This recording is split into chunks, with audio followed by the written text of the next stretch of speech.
C'est ici que la richesse est venue de la mer sous la forme d'un zébu sorti des eaux.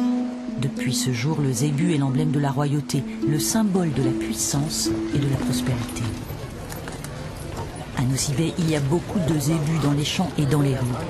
La grande île au nord-ouest de Madagascar est gâtée par la nature.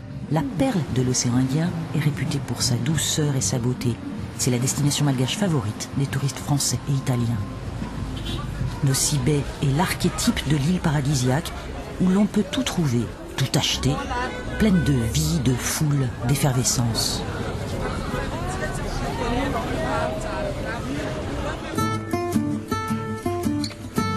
On va quitter tout ça.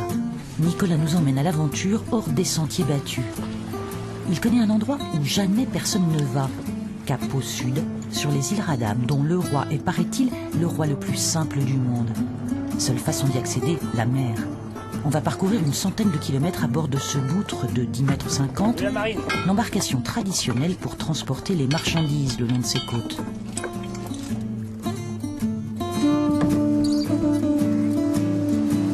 Je dirais que 70% des boutres ont cette taille-là.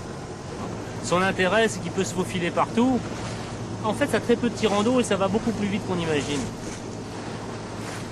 Alors là, c'est l'arrière. Alors l'arrière, c'est un peu la vie de l'équipage qui est là. Hein. Alors là, on a la cage à poulets et à canards. Il n'y en aura pas autant à l'arrivée qu'au départ. Hein. C'est le garde-manger. Enfin, une partie du garde-manger, parce que le reste, on devra le trouver dans la mer. Ça, c'est la viande séchée. En 2 jours, ce sera sec. Il y a du poivre et du sel dessus. Ça sent bon. Tiens, tu peux sentir si tu veux. Hein. Ça sent la cochonaille, quoi. C'est du cochon? Eh ben non, c'est pas du cochon, c'est du bœuf.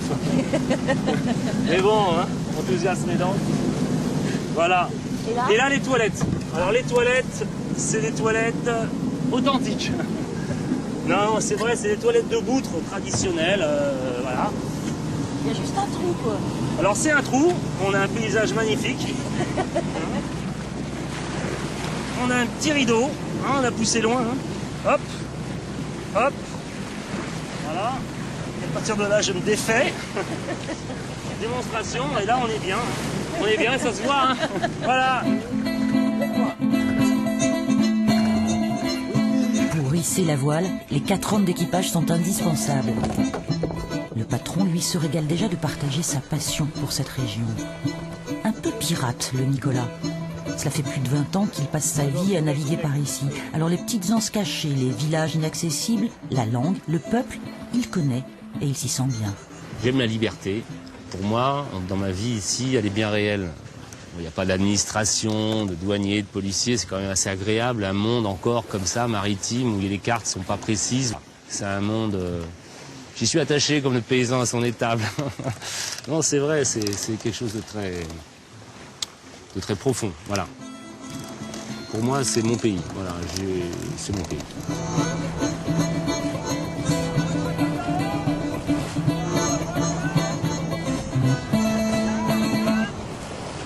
Moi, je pense que c'est une des plus belles côtes au monde, avec des gens doux, gentils, sympas. C'est malgache. Ouais, c'est fin et pas facile à cerner, délicieux à vivre.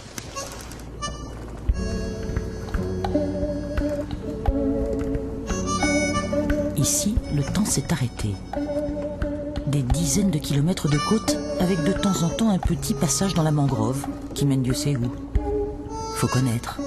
Pas de carte, des bancs de sable partout, avec la marée qui descend, si l'on s'échoue, c'est pour 12 heures.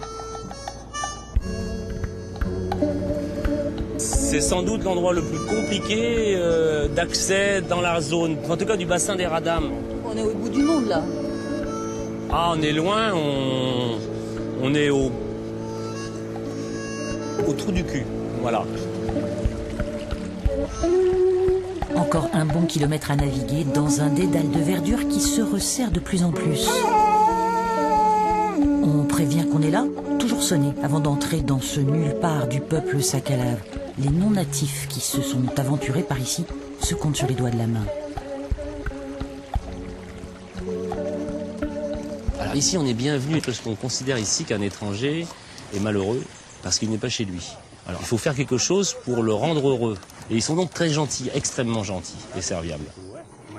Là, c'est la surprise. Quelqu'un nous accueille et pas n'importe qui. Béatrice, Momad. C'est lui le roi. C'est lui. Ouais, c'est Momad. Voilà. Sans couronne ni cérémonial.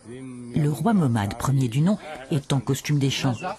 On le surprend sur l'une de ses terres, où il a des champs de riz tout autour de ce petit village. Deuxième surprise, le roi ne reste pas, il doit se rendre dans ce qui est sa capitale. C'est un peu un coup de peau de notre part, hein. C'était absolument pas prévu. Il a un rituel à faire dans son village traditionnel, c'est pas mal ça.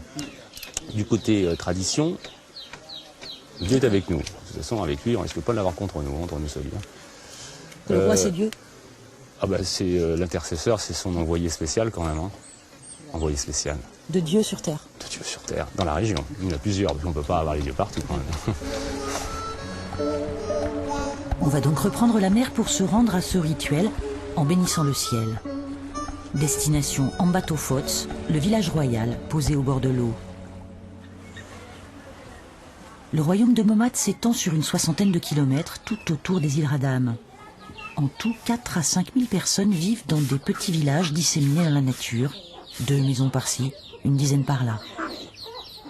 Isolés du monde, les Sakalaves sont totalement autonomes. Chacun fabrique sa maison, ses outils et vit d'un peu de culture et de pêche. Depuis des siècles, ici, bien peu de choses ont changé. On en est encore au béaba de la subsistance, à l'essentiel. Il y a presque tout ce qu'on a besoin. Du riz, du manioc, et tout ça, du poisson, la pêche et puis la culture. La terre est bonne pour planter. Ce qui est loin d'ici, c'est l'hôpital. Mais pour la vie, les besoins, petits besoins, on peut en trouver toujours. La vie ici, c'est le riz.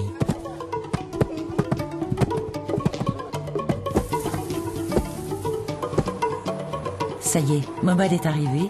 Nicolas a retrouvé son copain le roi. Il va l'accompagner dans sa tournée. Le premier devoir du roi est de s'assurer du bien-être de ses sujets.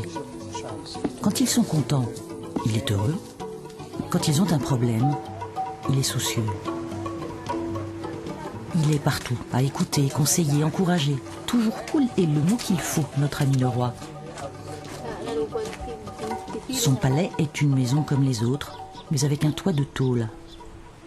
L'intérieur est confortable, décoré par des objets de la ville et de nombreux présents. Les souvenirs les plus précieux sont à l'abri dans ce petit coffre. C'est la seule serrure au village. Momad a 48 ans et cela fait maintenant 15 ans qu'il est roi. Une fonction à laquelle il était prédestiné.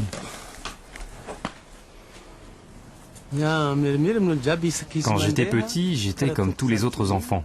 Sauf que lorsqu'il y avait un rituel sacré, je devais y assister aux côtés de mon père et des personnes importantes. Et il m'apprenait les traditions. Lorsque mon père est mort, il a fallu le remplacer. Est-ce que tu étais content de devenir roi?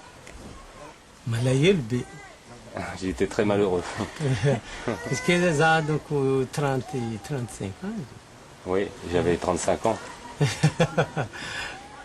Et c'était pas bien de devenir roi? Oui, c'est ça, la vie en Ponzac. Ah, presque jeune quoi. 35 ans, voilà, jeune. J'étais encore jeune à 35 ans. À l'époque, je vendais du bois, je fabriquais des planches, je partais en ville, je faisais la vie, j'allais au bal et tout ça. Mais bon, à mon âge maintenant, être roi, ça va. Pour Momad, la fonction a plus d'inconvénients que d'avantages. Fini la fiesta et la liberté. Il doit montrer l'exemple et le droit chemin. Un roi Sakalave n'a pas le droit, par exemple, de manger certains animaux comme le sanglier ou les crabes femelles. En revanche, à défaut d'impôts, il reçoit du riz, du poivre et du café cultivés sur les terres royales. Et puis un roi prend la femme qu'il désire. Elle ne peut pas refuser. Une compensation à toutes les obligations. Comme l'obligation, une dizaine de fois par an, de superviser un rituel sacré.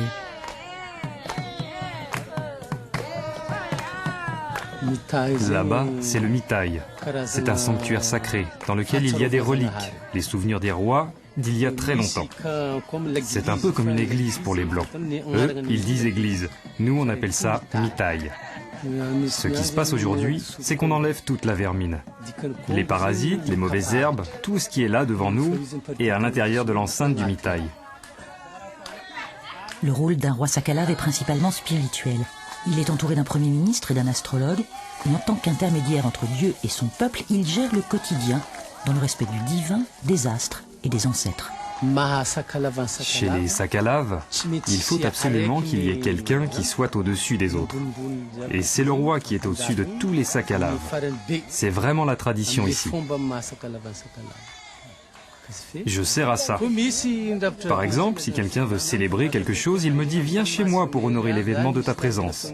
Ce sera le gage, pour plus tard, que tout a été fait dans la règle.